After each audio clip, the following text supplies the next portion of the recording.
have control over the number of cycles that Bailey was talking about? No. No, what has control over that? Frequency. Crickets chirping, Jeopardy theme song playing.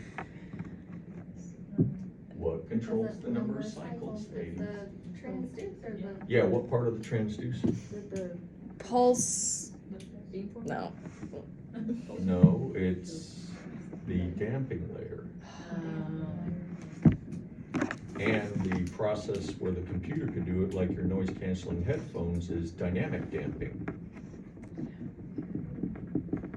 Okay, that makes it better. so yeah, you don't control N. It's just given to you. And the shorter the better. We want to make it low Q so we can be wide bandwidth, right? How do you control wavelength again? Yeah, because you don't control the speed, right? No.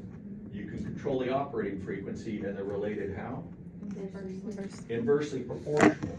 So if Bailey raises frequency, what happens to wavelength? Decrease. Decrease, which means SPL over 2 Yep. goes down, means axial resolution got Gets worse. better. better. With spatial, yeah, SPL better, smaller is ASPL. better. Yes. Yes. With spatial, it means I can get closer together and still tell them apart. I just Yeah. confused myself there. We're like on a roll. I know. Well, remember what we said with like what Okay. Chris was talking about, the attenuation occurs once it's injected into the patient, right? Yeah. So, all right. She So, found the question. that is the only thing that affects axial resolution is your operating frequency. And so we know if we increase operating frequency, we improve axial resolution.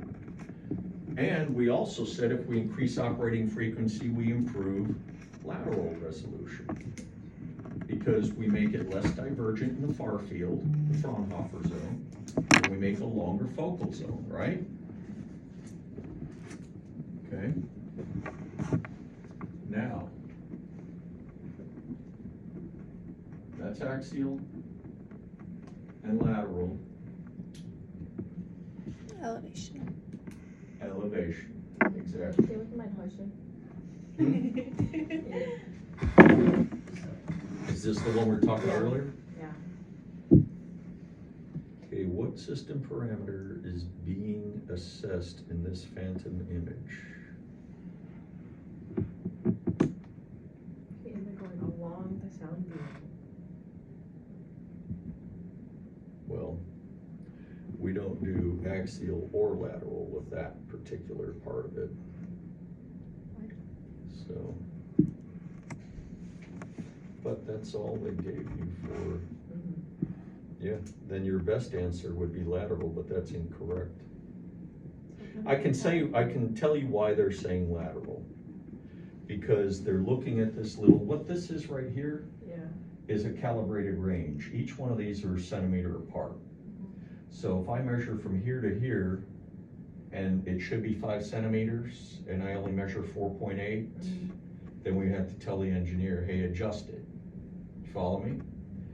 But each one of these is actually a little point, like a filament in there. They're not blobs like this. So that's why they're saying you could do lateral resolution with it. It's wrong. I can tell a sonographer, not a physicist, did this question and passed it all the way through. Because what you're seeing here is more, I would call it lateral distortion. Okay, it is your lateral resolution, technically, and here's why. Melissa, I'll give you this back. Now I see why. And it has to do with what I drew here. Where the hell did I put the orange? See, because I answered actual because it was like this, it was along the sound beam, you know? Exactly. But wasn't it asking what they were about- talking about is, yeah, think about it. Here's the way the object actually looks Yeah, it's got. here's how it actually looks in the phantom. It looks like this. Okay? It's a filament coming at you in this blob of plastic I have. Or I could even show you guys one that I used to use it before. like, what he's, the little focus thing he's got with the 2 lines, that's the only reason I got that one right. Because it was, I get what you're saying too. Versus this. I know, and that's what I was just telling them, the parallel and perpendicular, I have to really double check Yeah, myself. see, here is Yeah. a vertical calibration range. Mhm. I can see how far apart each of these are to make sure that the vertical calipers work. Yeah. And there's a horizontal caliper range, okay? So those you can see look like little pinpoints, right? Mm-hmm. Can you see it, Bailey? Yes. But if I was to scan it with the transducer, this would look like this. So I can call that my lateral resolution at that depth. Because I'm saying this looks like that, that means this is the beam width at that depth. So that is my lateral resolution. Okay. So Alright. it's not even asking what I thought it was asking. No, exactly. That's why I wanted to make sure that now that she found that picture, that I go over it with you. Just like then if I did that lateral range across the bottom there, you know, and it now suddenly had it vertical like this, that would be meaningless. See, there was one Because like we that. don't get vertical distortion the way we get lateral distortion. Mhm. Because this is based on lateral resolution, which changes from the top to the bottom of the screen, like Bailey said. But from here, there's not gonna be any change from the top to the bottom of the thing. So in other words, even when I'm down here on that horizontal range at the bottom of the Phantom, it's only gonna get worse. It's gonna look like this. That doesn't help me measure my axial resolution. You see what I'm saying? It would just be what? This would be the lateral resolution at this depth, and why? Because it looks like our Mm-hmm. hourglass. There's that built-in distortion sort of thing. We'll go over more of this though, because where you really measure axial and what do you call it, lateral resolution is with these, see how they get closer and closer together as you go? Yeah. That's what you're seeing. How close can these be to each other, and I tell them apart. That's my test of resolution. And then I do this from the side so that I can look at beam profile and stuff like that. So, and also my elevational resolution, which is where we're at now. So let me put this away. We can talk about that. I just got it right by mistake. Question was, I got it right by mistake. but what if there's stuff like that on the test? Yeah, Right. I hope that I guessed right again. Because I thought it was asking, telling the Yeah, difference the way between you the explained it brackets. made sense. Well, see, now you both got something out of it though. So let's talk about It hurts. elevation. Well, it's gonna hurt until you're done with the damn thing. So, what about elevational resolution? Into and out of the screen. Yeah, into and out of the screen, so it's like lateral in that it is perpendicular. But now we can look at it almost like it's how close can two objects be In front and behind. in front of and behind each other, exactly. What I'm trying to do here with this slope, Chris, is how close can two objects be to each other in front and behind, and I tell them apart. And here's the terrible, terrible thing about lateral resolution. You guys don't have any control over it, unless you have one of those 1.5. You mean elevational? Yeah, I meant elevation, sorry. Like, hold on. My blood sugar is getting low, so I'm glad you guys are policing me. Yeah, you better give me some now. It is getting low and it stayed low, so. And I turned off the alarm so I wouldn't have to listen to it squeak. So, all right, so I'm into and out of the screen. How close can they be to each other, and I tell them apart. It is perpendicular, just like lateral is, right? But the reason you guys can control lateral is you can do steering and superficial focusing, more superficial than the unfocused or the natural focus, because you have an array. You don't have an array in the elevational direction. Unless You you have have- one of those blocky transducer things. Hmm? Unless you have one of the ones that had the multiple layers that The you were talking 1.5 about. D array. Yeah, that thing. That's why I just brought it up, Right. yeah. Because you have it along here, you have an array.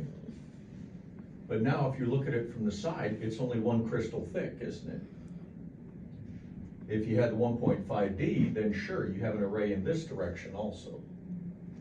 Which is why the jokers that came up with the thing called it 0.5, a 1.5 D array. You could say, well, why didn't I call it 2 since it's 2 direct dimension? No, because this way is like 64, 128 crystals, and this way is like 3 to 5. And they're like, so that's like array light in that direction, so we're just gonna call it 1.5 D. Okay? But if I've only got one, then that means I only have one focal depth in the elevational direction. Right? You guys can vary the focal depth. You can change aperture and frequency, and you can put your pinch point all sorts of places in the lateral dimension, side to side on the screen. And you could go more superficial than that with steering, correct? Elevational, into and out of screen, you got nothing. You got one focal depth. So what I'm trying to tell you there is the hourglasses don't even look the same. Like we got this drawn right now, the hourglass looks like, let's say, this, okay, this is the focal depth, the pinch point of the hourglass. Well, if I come to the side here, the pinch point might be here, which would be at this depth, if I'm looking at it from front to back, through a screen. You follow me? And that's a real problem for us. That's why you guys have to force it into the patient, or you have like a saline bag or a glob of gel to back it off of the patient, because you're trying to get in the sweet spot of the elevational focus. You have control over this one. You can make the sweet spot. This is fixed. Okay? Why you would change your approach to. Yes. Because you might get to a different scan window where you're scanning something that you don't want to pick up stuff in front of and behind it. This is the problem I told you was, like, what if we have a cyst that's that big? Well, if I'm in the scan focus for elevational, it's cool. Now I go just down through the center of the focus, don't I? What's wrong, Alyssa? No, I was just, you said cis and I just looked at her. And what? Because she thinks I have a cyst on my ovary. It's close. No, I was told You it was, may. it was a Graphian follicle by, It was like 2.9. It was like by 2.9. Jody It and was- Dr. G, but then Michelle said it was a cyst, so Well, I don't know. yeah, I Because they go don't by either. different protocol at admin, that's why. Okay, but you see where, if I get it in just the right place, we're going down through the center, aren't we? What shows up on the screen is not gonna have any of this material behind the cyst, over here, any material in front of the cyst. It's not even gonna have the back and the front of the cyst, is it? It's gonna be a nice, clean slice through the center of the cyst. So it'll look like this on the screen, it'll look cystic, okay? But now what if that cyst was down here? And this thing is flared out?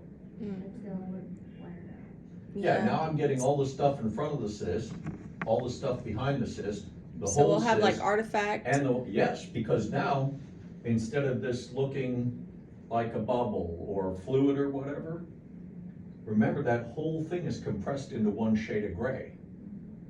So now this thing is gonna look filled. Filled with conflict instead of. And that's why.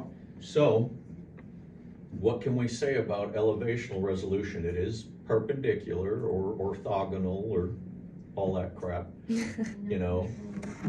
Hmm? You can't control. You have no control over it, so it's set at one depth. And what did I teach you guys about fixed focusing? How do I do fixed focusing? How do you do Oh, a lens, like a. A lens, which would have to be built into the transducer, Or more likely, we cut curvature into the crystal in that direction. See how it now focuses this by cutting this curve into it? Not from the front, it just looks like a domino from the front, doesn't it? But if I could look on the side, I could see that that thing is curved. So, that's called mechanical focusing. This phasing that we talked about earlier was called what? That was our electronic focusing, yes? Lenses are external mechanical focusing. Curvature is internal mechanical. Remember that, the distinction we made? But that's the answer to your board question when they say, how is the array focused in the elevational direction? It's focused with mechanical focusing, either curvature or lens. Now, they call it the elevational direction, but they could call it the out of plane direction. The only other thing we didn't really cover was, I didn't ask you guys, I mean, Bailey brought up all the different ways we could say something's at a right angle. What are all the different things we could call axial resolution? Lord. Yeah, so what does that mean? Longitudinal It's not axial, No. it's that other Range. one. Yes, It is axial? Range. range, range, radial, radial, and depth. depth. So, It's been a hot minute. yes, yes it has. So. Yeah. All right, is that good on resolutions? I believe so. And always trade-offs, right? The biggest trade-off in all of ultrasound is if I want more spatial detail, I gotta raise frequency, which may be better in the axial and the lateral aspect. I can't do anything with the elevational. But when I raise the frequency, then I also know once the sound is in there, it's gonna attenuate, so I'm gonna have to raise the intensity, increase my transmit gain.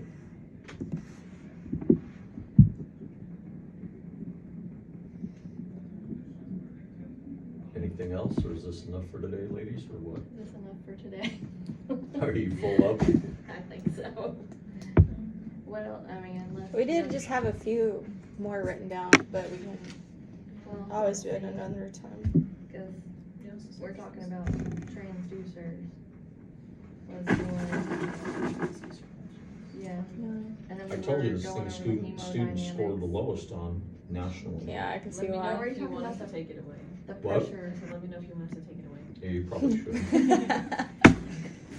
where you, the pressure gradient. I haven't had that much, but I'm Yeah, sure what I so- ever And had. tissue before. Doppler, We had a that was, couple UR questions about, peak pressure gradient, like how to solve for it. I think it was some, like the number squared and then times something. Times 4 squared. All right, we probably should wait and talk about like that one in class. And then there was tissue Doppler. Yeah, let's talk about that real quick. Tissue Doppler. What do we do with the wall filter? Get rid of the low signal. The thumbs, Yeah. right? We use a, what kind of filter? High pass. High pass, because that means higher frequencies, meaning higher velocities, right? And we said a wall filter filters out the low stuff, right? And the low stuff is presumably low frequency, meaning low velocity, but it's high amplitude because it's the walls, correct? What if instead of a high pass filter, I used a low pass filter? We get rid of the higher. Yeah, which means I throw away all the blood. No, it's not noise we're talking about. That low frequency stuff is real motion. We just treat it like noise, but it is wall motion. Mm. So now if we're imaging the heart with tissue Doppler, what happens is I use a low pass filter when I choose tissue Doppler. So now it throws away all the blood data, you know, speed, direction, and it analyzes all those high amplitude signals from the heart walls, the myocardium. Yeah, the valves, the myocardium itself, the different chambers, the septum So what you're doing is cardiac imaging using a low pass filter. It's still Doppler because what? The heart muscle is moving with its contractile motion during each systole diastole cycle, right? But Can now you what we've say done- again why we do the low pass filter? If you do the low pass filter, you always know the heart's gonna be moving slower than the blood, right? That's why we had a wall filter. So this is like the opposite of a wall filter, Bailey. What it does is it processes the wall thump, if you will, and throws away the blood. In other words, it makes an image out of the low frequency stuff, and it throws away all the high frequency stuff. The high frequency stuff is valid, it's real blood motion, but it throws it all away as noise. As Alyssa was calling it, a real signal, but we don't want it, so we'll call it noise. And so what tissue Doppler is yeah, it uses Doppler to determine what? Well, the walls are moving, let's image the walls. So you're imaging the walls, but you don't see any blood inside it. You just literally see the myocardium and the valves, and you see the whole heart muscle contracting and relaxing, contracting, relaxing, and the valve leaflets fluttering and stuff. Less intensity than signal there, or? More. Remember, that's why we get rid of the wall thump, because otherwise we have saturation. It makes such a big amplitude but low velocity. Well, and so what we do with the low pass filter that we turn on is we process that Okay. into an image. So that's all there is to tissue Doppler. So is it only for hearts and stuff like that? That's all I ever see it used in, because again, it's top to Doppler, so it's gonna be for motion. I mean, I guess we can use it for carotids and stuff like that also. I just never seen any clinical pictures of that, so.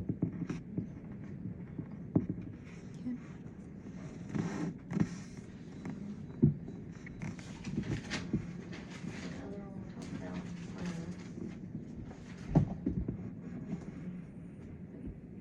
hemodynamic questions and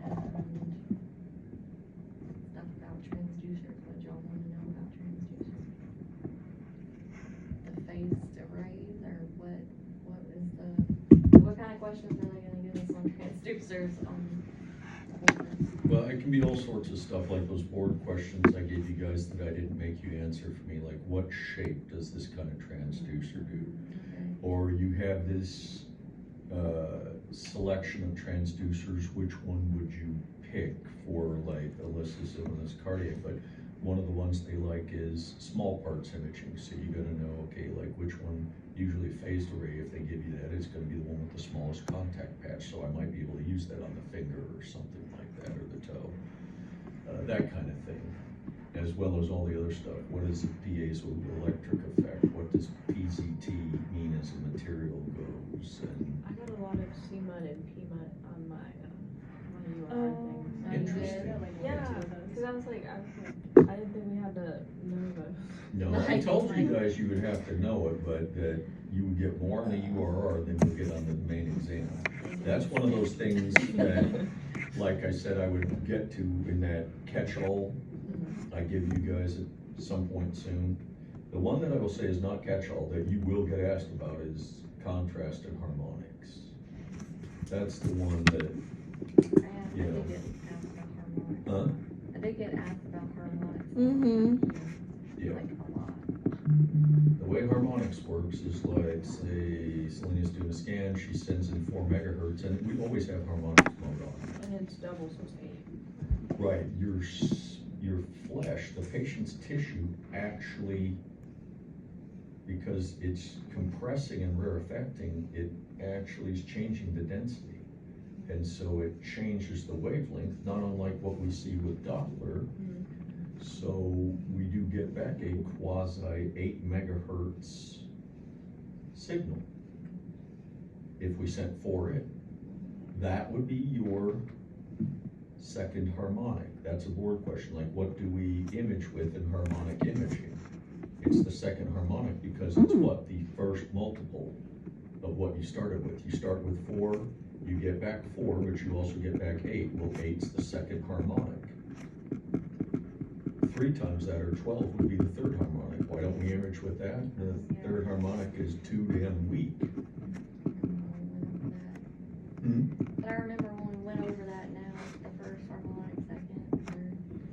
But Right, and that's usually what they ask you, is harmonic imaging, and they may ask you in a lot of words why it works the way it does, and that's what I was just explaining to you, that on the compressive half cycle, we actually raise the density, which raises the speed and stuff like that. Another thing they can ask you about along those lines is contrast, and contrast uses harmonics as well for, but it's not tissue harmonics anymore, it's contrast harmonics. And your book does speak to both of those. Edelman does a decent job with it, and each one's only a couple of pages, so that's not a bad thing to look at if you can. But let me see, besides what the process is, oh yeah, and so they'll say, well, what do you get out of using harmonics? Well, if part of that beam is now 8 megahertz, here's the beam we set in, that whole thing is 4 megahertz, right?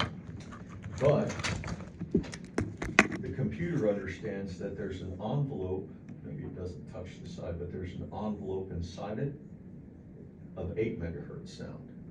So the 8 megahertz sound isn't here or here, but that process of the compression rarefaction thing I was saying, changing the apparent wavelength, has to build up. So what I get out of having an 8 megahertz signal, more detail, deeper than I would have gotten because of attenuation, right? The 4 actually gets there, so some of the 4 actually makes 8 that comes back, so I get more detail, deeper, I get better contrast. And look at this, it has to be at this depth before it even starts. So this whole depth doesn't have any harmonics associated with it. So it helps us get rid of side lobes too. so is it like the dead zone up there? Well, sort of, the dead zone would actually be right here, Okay. but it's like there is a dead zone. In other words, it's not really dead because it's 4 megahertz zone, but it's a 4 megahertz zone without any 8 megahertz. So it's kind of like this no man's land where, okay, then we could ignore all the 4 megahertz, meaning it would help us with side lobes as well. So yeah, harmonics does a good job of improving contrast, improving detail, and helping attenuate side lobes. So all of those things are So possibilities. if you turn harmonics off, then there's more interpolation, maybe? Well, if you turn harmonics off, that cigar-looking thing I drew in there is Yeah. gone. So now you're only gonna get the spatial resolution based on that lower frequency. And the only way you're getting rid of side lobes is with the apodization. And the contrast and even the signal to noise changed a little bit. So again, overall, just all the benefits you would have gotten are now gone.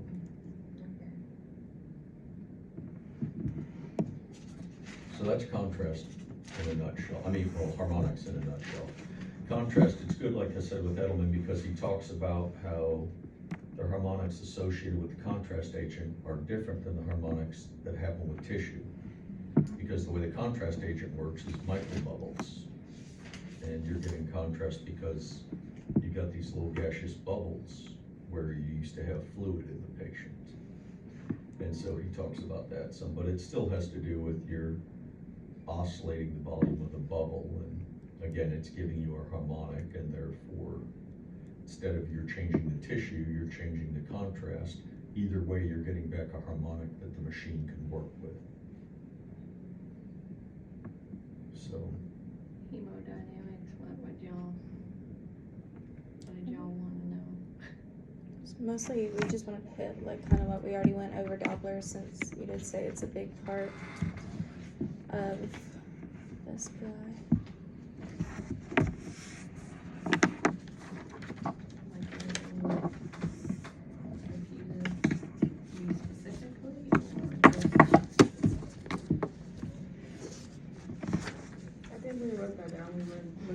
about the resistance and the pressure.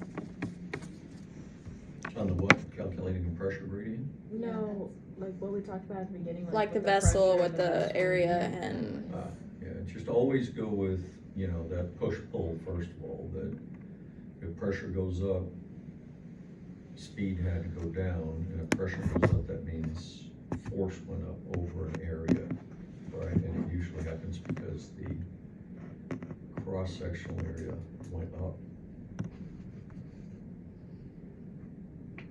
The whole thing always comes down to, ladies, maintaining the same volume. It's all about oxygen carriers. our little hose.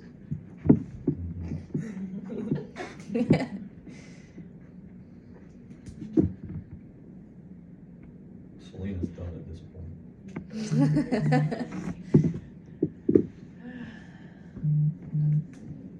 My signal down. Yeah, I know. I connected to the thing now, but I didn't get a little notification when it did got on. There was a cardiac question, but then I was looking at it, I was like, okay, maybe we did go over it, but. Or for the lateral.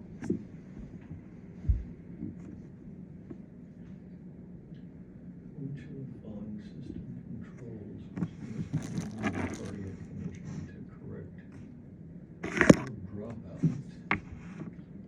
on the sides of the image? I just now got all y'all's messages. I know, I was like, why isn't Christina responding? I'm in the basement, or the ground floor now, they call it. Do you know what lateral gain means?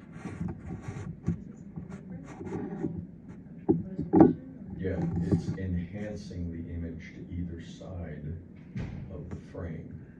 That's, because that's that lateral dropout. And look at what they're saying here, which of the following system controls used mainly in cardiac imaging to correct for dropout on the sides of the image. The way to think about it is, you know how you're using your time gain compensation and that brightens up a whole band? Well, this would be like brightening up the sides with lateral gain. It's the side gain on the image. Okay? That's why that answer was correct, the way they gave it. There's one about standing hydrostatic pressure, and the answer choices are like 150 milligrams Yeah, added that's to the weird. mean venous pressure of like 15 milligrams. What about it? It's like, I don't know everything. It's like, I get the hydrostatic and like standing, like it's greater at the ankles and all that stuff, but just, I guess the question like saying like the mean venous pressure, like. No, that's a way of just trying to scare you. Just go with what pressure they got. If you're standing and you're like at the ankle, then you're gonna be able to add like 102 millimeters of pressure because you're so much further away from the right atria. Okay?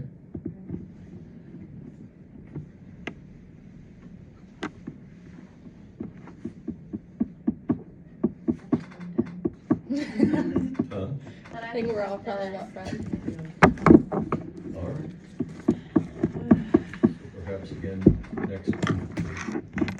We can, I think you guys will be fine anyway. Just accept that you are.